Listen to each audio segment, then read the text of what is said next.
Oh, thank you for that introduction. Hi, I'm Christopher Chance. Have you ever been put on the spot to speak without any preparation? Maybe at work, school, or even a family gathering. That's what we call an impromptu speech. And it's a skill that can make or break a moment. Today, I'll explain what an impromptu speech is, show how I've used it in a professional setting to educate others about radiology services, and explore why these skills work so well across different contexts. Let's dive in.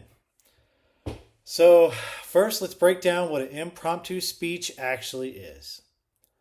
An impromptu speech is when you deliver a talk with little to no preparation, often on the spot. It's not about winging it aimlessly. It requires quick thinking to organize your thoughts into clear and concise points. For an example, you might be asked to explain something unexpectedly, like during a meeting or a casual conversation. The challenge is to stay calm, structure your ideas, and often into a simple format, like three key points, and deliver them confidently. It's a skill that tests your ability to think on your feet, especially for those who find public speaking nerve wracking. To make it work, and you can use strategies like taking a deep breath, focusing on a few ideas, and connecting to what's already been said in the conversation. Now that we understand impromptu speech, let me share how I've used it in a real life situation at work. As a physician's representative, I often find myself giving impromptu education sessions about our services.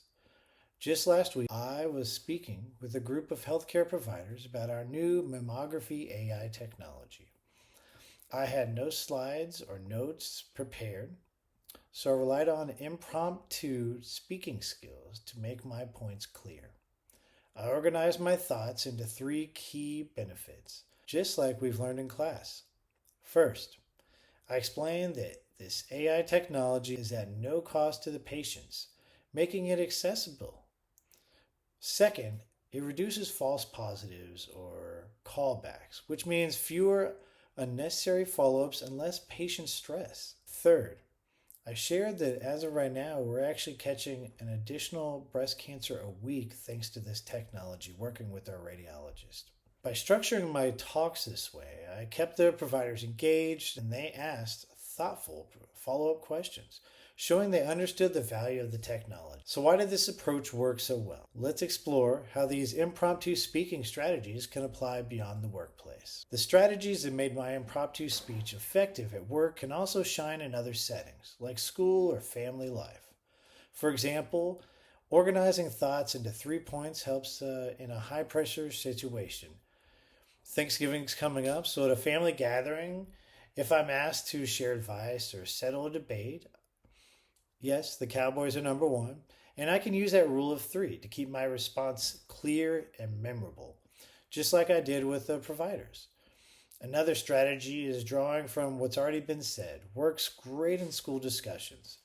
If a classmate asks a question, referencing their point makes them feel heard and keeps the conversation flowing. Finally, being brief. Like an elevator pitch, respect people's time, whether I'm talking to a busy professor or a relative. These strategies work because they create structure and connection, making an impromptu moment feel confident and purposeful no matter the context. Let's wrap this up with some practical tips for your own impromptu speeches. Impromptu speaking is a powerful skill that helps you shine when you're put on the spot. Whether at work, school, or home, you can master it by staying calm, thinking in the threes, and drawing from context and being brief.